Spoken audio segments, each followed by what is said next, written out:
Proverbs chapter 18.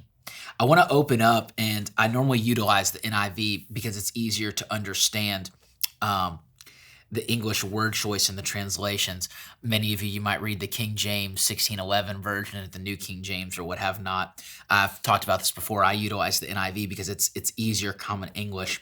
But inside of that, sometimes the way the translators translate the English, there's some subjectivity to the words that they translate. I want to open up chapter 18. There's one proverb here I personally don't like the way that they translate it. I feel like it loses a little bit of its punch and can kind of lead the reader in a little bit of a different direction, even though it's both directions are good. I want to highlight just one verse out of the King James Version real quick, if you'll humor me. It says in Proverbs 18, verse 1, "Through desire, a man, having separated himself, seeketh and intermeddleth with all wisdom." Now, when you hear that, it's a lot different than an unfriendly person pursues selfish ends and against all sound judgment starts quarrels. And the narrative or the line that they drive you down in their interpretation in the NIV is this concept that if you're unfriendly and you're selfish, you'll ignore wisdom and you'll start quarrels. And that's true, and that's great.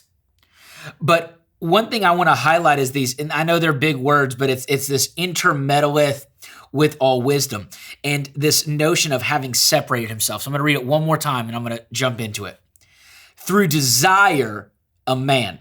Because of the desires that he has, because of the selfish desires that exist, which I agree, the NIV communicates that. It uses this phrase, having separated himself, which is a little different than selfish ends. It's this picture of isolation. It's this picture of when I'm separated from you, and the danger for us as believers, I'm highlighting this because I want to go somewhere with it, is when we isolate ourselves from other people, we can find ourselves vulnerable. Like the parable, in the parables where Jesus is communicating, before he shares a parable, there's a lone fig tree. And Jesus curses the lone fig tree. And one of the Gospels shares that it's an isolated fig tree. And when you're isolated, you don't produce fruit. And it says that he seeketh and he intermeddleth with all wisdom. Basically, what they do is they rage against wisdom. They create this frustration with wisdom because they're isolated. They're choosing to isolate themselves from other people. And because of that, they don't operate in wisdom. They think they're in wisdom, but they don't operate in wisdom. And as a result, arguments can take place, which I love how in the NIV it says, "and against all sound judgment starts quarrels." But what I want to really highlight for us is this picture of isolation, how the individual, when they isolate themselves, what we really do is we expose ourselves to attack from the enemy. Hopefully that made sense and I didn't nerd out too much. Here we go, verse 2. "Fools find no pleasure in understanding, but delight in airing their own opinions. Foolish people do not listen to others, and they only like the sound of their own voice." They only want to share with you their thoughts. They're not open to hearing others' thoughts. May we be men in wisdom who are open to hearing the wisdom of the people that God has placed in our life. When wickedness comes, so does contempt, and with shame comes reproach. For the words of the mouth are deep waters, but the fountain of wisdom is a rushing stream.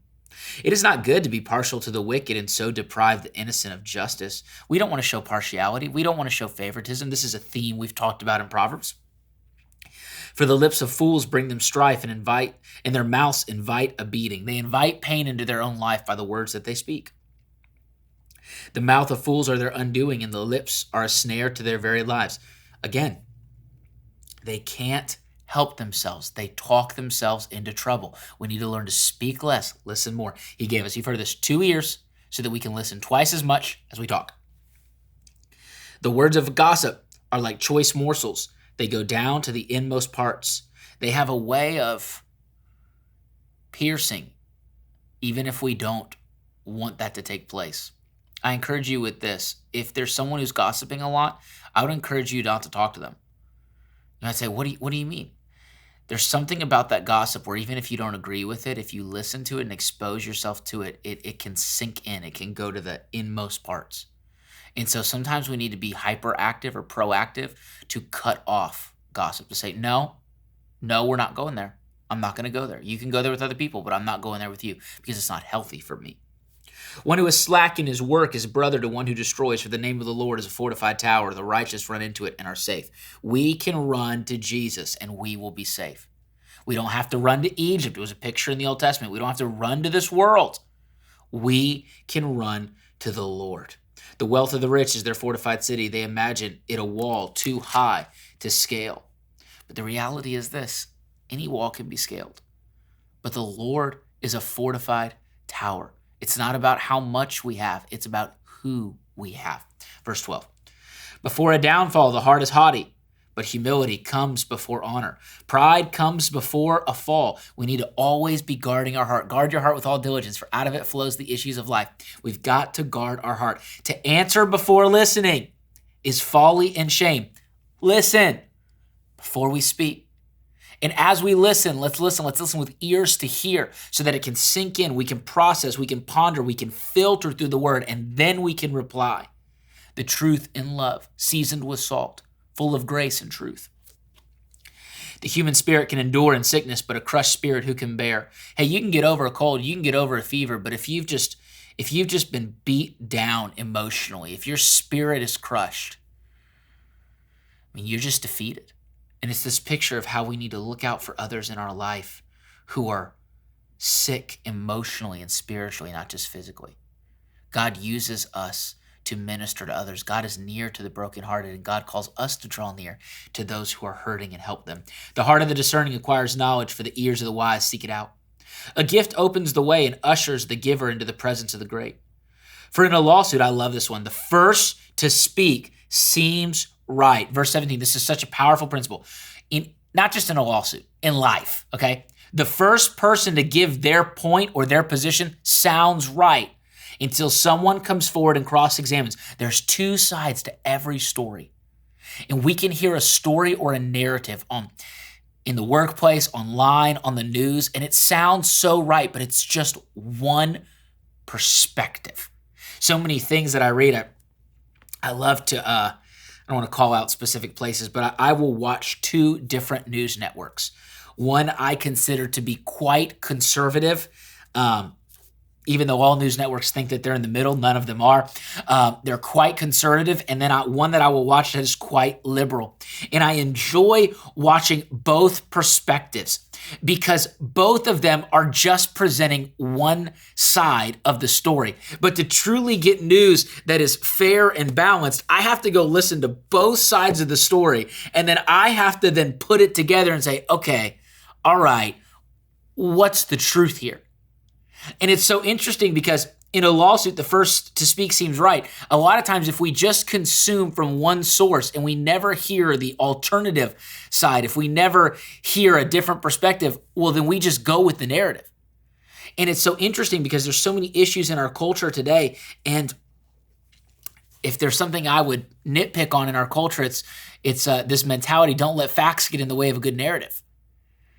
And sometimes there's this narrative that wants to be pushed by one side or the other side, and that's in politics. There's so many different applications to this that sometimes we can just be caught up in, oh, well, that's their narrative, so that's got to be the truth. If I'm a Democrat or I'm a Republican, whatever floats your boat, it's like, well, that's the narrative and that has to be truth. Not necessarily. Not necessarily. There's only one truth. And at the end of the day, we're going to find ourselves in situations in our relationships, in the workplace, whether it be politics, business, whatever, where we're going to hear one perspective, and we have to use wisdom to be able to get to the truth, the whole truth, and nothing but the truth. Verse 18, casting the lot settles disputes and keeps strong opponents apart. A brother wronged is more unyielding than a fortified city. Disputes are like the barred gates of a citadel. When there is offense, when someone's been wronged, they will build up walls, they will close off, and they will shut down. And it's hard to break through those barriers. And if we've created offense in the life of someone else, we need to do everything that we can to go heal that offense so that the walls don't get stronger and stronger and higher and higher. We need to move quickly. From the fruit of their mouth, a person's stomach is filled. With the harvest of their lips, they are satisfied. For the tongue has the power of life and death. The King James flips it. The original translation, it says, death and life are in the power of the tongue. and they that love it will eat of its fruit. This notion that, yes, there's both life and death, the power of it in my tongue. But the warning that Solomon gives in the grammar context that he uses then is first be aware of that death can be spoken from our mouth. Just as much as life should come out of our mouth, we need to be aware that we can speak death over things. Be careful what we speak over our marriage, over our kids, over our career, over our walk with God, over our church, over our nation, whatever. He who finds a wife finds what is good and receives favor from the Lord. For the poor plead for mercy, but the rich answer harshly. One who has unreliable friends soon comes to ruin, but there is a friend who sticks closer than a brother, and his name is Jesus. Jesus would say to his disciples, no longer do I call you servants, but I call you friends. And when we give our life to Jesus, Jesus calls us friend. He sticks closer than anyone in this world. And if you need him, he's there. Be blessed today.